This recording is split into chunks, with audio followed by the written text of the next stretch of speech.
Hello students, welcome back to Spire Academy. तो अभी तक हमने लैग्रांजेस थ्योरम की पूरी थ्योरी कवर कर ली थी। हमने मेथड देख लिए थे, स्टेप्स देख लिए थे कि हमें कैसे क्वेश्चन सॉल्व करना है। पर आज हम एग्जैक्टली क्वेश्चन सॉल्व करने जा रहे हैं। ठीक है, हमारा जो क्वेश्चन है वो हमारी स्क्रीन पे है। क्या बोल रहा है हमें question? Find C for the first mean value theorem if F X is equals to. ठीक है, और ए की वैल्यू 0 गिवन है, बी की वैल्यू 4 गिवन है। ए और बी क्या है? हमारे इंटरवल्स है, जिसको हम ब्रैकेट में ऐसे लिख सकते हैं 0,4। और हमें फंक्शन क्या गिवन है? फंक्शन मल्टीपल में, रूट्स में गिवन है। ठीक है, अब हमें क्या बोला है? Find the value of C by first mean value theorem. हम जानते हैं कि लैग्रांजेस थ्योरम का ही दूसरा नाम फर्स्ट मीन वैल्यू थ्योरम है। तो हम सबसे पहले फंक्शन को लिख लेते हैं। तो एफ एक्स हमारा क्या गिवन है? X minus one, x minus two और एक्स माइनस थ्री। देखिए, अब यहाँ पे जो ये जो फंक्शन है हमें रूट्स के टर्म में दिया है। मतलब जैसे ही हम क्वाड्रेटिक इक्वेशन सॉल्व करते हैं तो हमारे रूट्स निकलते हैं, वो भी ऐसे ब्रैकेट के फॉर्म में निकलते हैं, और वहां से एक्स की दो वैल्यू आती है। तो ये जो रूट है ये क्यूबिक इक्वेशन के रूट है। तो सबसे पहले हम इस रूट को सॉल्व करके एक क्यूबिक इक्वेशन फॉर्म करनी पड़ेगी, ताकि हमारा जो फंक्शन है वो क्या हो जाए? सिंप्लीफाई हो जाए। ठीक है, तो सबसे पहले हम फंक्शन को सिंप्लीफाई करने का काम करेंगे। तो हमारा एफ एक्स क्या हो जाएगा? हमें क्या करना है? तीनों ब्रैकेट को आपस में मल्टीप्लाई करना है। तो पहले मैं ये दो ब्रैकेट को मल्टीप्लाई करूंगी, फिर मैं तीसरा ब्रैकेट मल्टीप्लाई करूंगी। तो इसका इसमें मल्टीप्लाई करेंगे तो x into x will be x square, x into minus two will be minus two x, minus one into x will be minus x, और minus minus is plus and two one जा is two. अब हमारे पास कौन सा bracket बच गया? ये वाला, x माइनस थ्री वाला। जैसे हमने ये दो ब्रैकेट मल्टीप्लाई करें, वैसे इस ब्रैकेट को भी हम इसमें मल्टीप्लाई करेंगे, तो हमारी इक्वेशन जो है वो ट्रांसफॉर्म हो जाएगी। और जो हमारी नई इक्वेशन बनेगी वो क्या बनेगी? X cube minus six X square plus 11x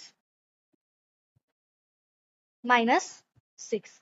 इस इक्वेशन को मैं नाम देती हूँ इक्वेशन नंबर 1, ताकि हमारे एक पॉपअप में रहे कि हाँ ये वाली इक्वेशन हमें अब इस्तेमाल करनी है आगे। तो जैसे ही हमने इक्वेशन को सिंप्लीफाई कर लिया, हमें क्या प्रूव करना है? कि हमारी इक्वेशन क्या है? कंटिन्यूस भी होनी चाहिए और डिफरेंशिएबल भी होनी चाहिए। तो हमारे पास रूट्स तो मतलब जो इंटरवल है वो ऑलरेडी गिवन है। ठीक है, और इक्वेशन कैसी है? एल्जेब्रिक इक्वेशन है, तो इक्वेशन कैसी हो जाएगी? कंटिन्यूस भी हो जाएगी और डिफरेंशिएबल भी हो जाएगी। तो हम स्टेटमेंट लिख देते हैं that F of x is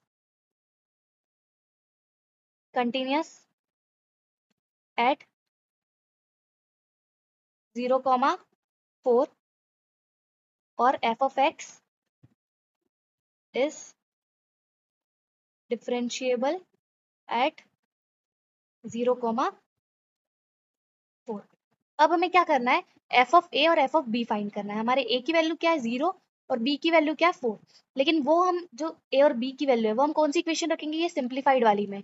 ठीक है, तो हम सबसे पहले एफ ऑफ ए निकालते हैं, which is equals to F of 0। ठीक है, तो हमें इक्वेशन में रखना है। तो इक्वेशन हमारी क्या है? X cube minus six X square plus 11x minus six equals to में x की जगह अब क्या आ जाएगा? जहां जहां x है वहां क्या आ जाएगा? 0 आ जाएगा। तो यहाँ पे 0 का क्यूब माइनस सिक्स इंटू 0 का स्क्वायर प्लस 11 इंटू 0 और माइनस का 6। जब हम इसे सॉल्व करेंगे तो हमारा एफ ऑफ ए या फिर एफ ऑफ 0 क्या आ जाएगा? माइनस का 6। अब हमने एफ ऑफ ए निकाल लिया, अब हमको क्या निकालना है? F of B. तो एफ ऑफ बी किसके इक्वल है? एफ ऑफ 4 के लिए, क्योंकि बी की वैल्यू कितनी है? 4, राइट। तो एफ ऑफ 4, जहां जहां एक्स है वहां हमें क्या पुट करना है? 4 पुट करना है। तो 4 का क्यूब माइनस 6, 4 का स्क्वायर प्लस 11 इंटू 4 और माइनस में 6। जब हम इसको सॉल्व करेंगे तो हमारी वैल्यू कितनी आएगी? प्लस का 6। मतलब एफ ऑफ ए हमारा आया माइनस 6 और एफ ऑफ बी क्या आया? प्लस का 6। जैसे ही हम एफ ऑफ ए और एफ ऑफ बी निकाल लेते हैं, अब हमने जो फॉर्मूला पढ़ा था लैग्रांजेस थ्योरम में, अब हमें वो फॉर्मूला यहाँ पे अप्लाई करना पड़ेगा। ठीक है, फॉर्मूला क्या था? F dash C is equals to F of B minus F of A upon में बी माइनस ए। देखिए ये सारी वैल्यूज है हमारे पास। एफ ऑफ बी भी अभी हमने निकाला, एफ ऑफ बी 6 है, एफ ऑफ ए माइनस 6 है, बी क्या था हमारा 4 और ए क्या था हमारा 0। लेकिन यहाँ पर हमें काइक की जरूरत है एफ डैश सी की, तो सबसे पहले हम एफ डैश सी निकालेंगे। तो एफ डैश सी निकालने के लिए क्या करेंगे, जो हमारी इक्वेशन थी एफ ऑफ एक्स थी, क्या थी हमारी इक्वेशन, लिख लेते हैं यहाँ पर, नोट डाउन कर लेते हैं। एक्स का cube minus 6 x square plus 11x और माइनस का 6। इस इक्वेशन में जहां जहां x है वहां वहां हमको क्या रखना पड़ेगा, c रखना पड़ेगा। तो एफ ऑफ एक्स को हमको इक्वल करना है एफ ऑफ सी के। तो इक्वेशन काय के टर्म्स में हो जाएगी, सी के टर्म्स में हो जाएगी। तो एफ ऑफ सी कितना आएगा हमारा, सी का cube minus 6 c square plus 11c minus में 6। अब हमें क्या करना है, इस इक्वेशन को जो एफ सी हमारी आई उसको डिफरेंशिएट करना है with respect to C only one times. तो इसको डिफरेंशिएट करेंगे तो सी का क्यूब का डिफरेंशिएशन क्या हो जाएगा, 3c square minus 12c plus 11 और उस माइनस 6 का क्या हो जाएगा 0। तो ये हमारा एफ डैश सी आ गया है। अब हम यहाँ पे वैल्यूज पुट करते हैं। तो देखिए एफ डैश सी क्या है हमारा, 3c स्क्वायर माइनस 12c और 11 विच इज इक्वल्स टू, हमारी नेक्स्ट वैल्यू क्या थी, एफ ऑफ बी कितना था, चेक कर लेते हैं एक बार, 6 था और एफ ऑफ ए माइनस 6। तो एफ ऑफ बी 6 आ जाएगा और यहाँ पे आ जाएगा माइनस और एक माइनस का 6। बी हमारा था 4 और ए हमारा था 0। इधर वाला पार्ट हम पहले सिंप्लीफाई कर लेते हैं। तो 3c square minus 12c plus 11 which is equals to 6 minus minus is plus, तो प्लस का 6 divided by 4, 3c square minus 12c plus 11, यहाँ पे 12 आ जाएगा और divided by 4, 3c square minus 12c plus 11 और 4 3 जा इज 12, तो यहाँ पे आ जाएगा 3 इक्वल्स टू में, राइट। अब ये जो इक्वल्स टू का 3 है इसको हमको इस साइड लाना और इक्वल्स टू में 0 रखना है ताकि हमारी एक पूरी कंप्लीट क्वाड्रेटिक इक्वेशन फॉर्म आ जाए। तो 3c square minus 12c plus 11, उधर पॉजिटिव है 3 तो इधर आके नेगेटिव हो जाएगा और इक्वल्स टू में क्या आ जाएगा 0। तो हमारी इक्वेशन अब क्या बन जाएगी, 3c square minus 12c plus 11 minus 3 is 8 which is equals to 0। तो ये हमारी इक्वेशन अब फॉर्म हो गई है। अब ये जो क्वाड्रेटिक इक्वेशन है इसके हम क्या निकालेंगे, रूट्स निकालेंगे। क्वाड्रेटिक इक्वेशन के रूट्स हम कैसे निकालते हैं, स्प्लिटिंग द मिडिल टर्म से या फिर फॉर्मूले से। तो आई होप कि आपको इसके रूट्स निकालना आते होंगे। तो जब हम रूट्स निकालेंगे तो इसके रूट्स मतलब सी की वैल्यू कितनी आएगी, 2 प्लस माइनस 2 रूट 3 अपॉन में 3।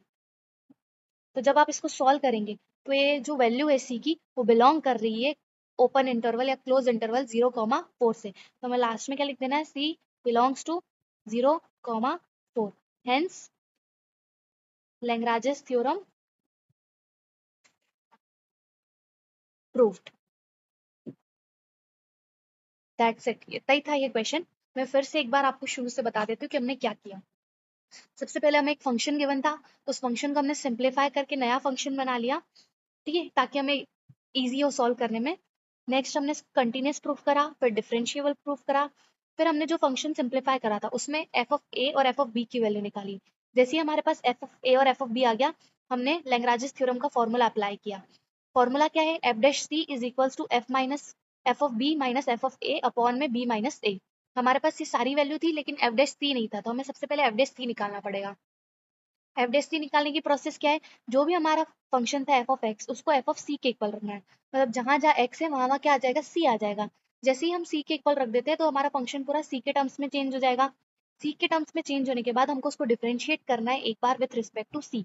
डिफरेंशिएट करने के बाद हमारे पास एक इक्वेशन आ जाएगी सी के टर्म्स में, राइट। अब हमारा एफ डैश सी आ गया, अब हम इसको फॉर्मूले में अप्लाई करते हैं। तो एफ डैश सी की वैल्यू हमने रखी, एफ ऑफ बी की रखी, एफ ऑफ ए की रखी और बी माइनस ए की रखी। जैसे ही हमने ये फॉर्मूला रखा, फॉर्मूले में वैल्यू पुट कर दी, हमारी सी की वैल्यू आ जाएगी। कैसे आएगी, क्वाड्रेटिक इक्वेशन के फॉर्म में आएगी। उस क्वाड्रेटिक इक्वेशन को हम सॉल्व करेंगे, उसके रूट्स निकालेंगे तो हमारे सी की वैल्यू आ जाएगी। जो सी की वैल्यू है वो हमें चेक करनी है कि वो बिलोंग कर रही है कि नहीं, जो हमें इंटरवल गिवन है उसमें। तो ये जो सी की वैल्यू थी वो बिलोंग कर रही थी 0,4 के इंटरवल में, तो हमने लास्ट में लिख दिया hence Lagrange's theorem proved. Thank you for watching my channel guys.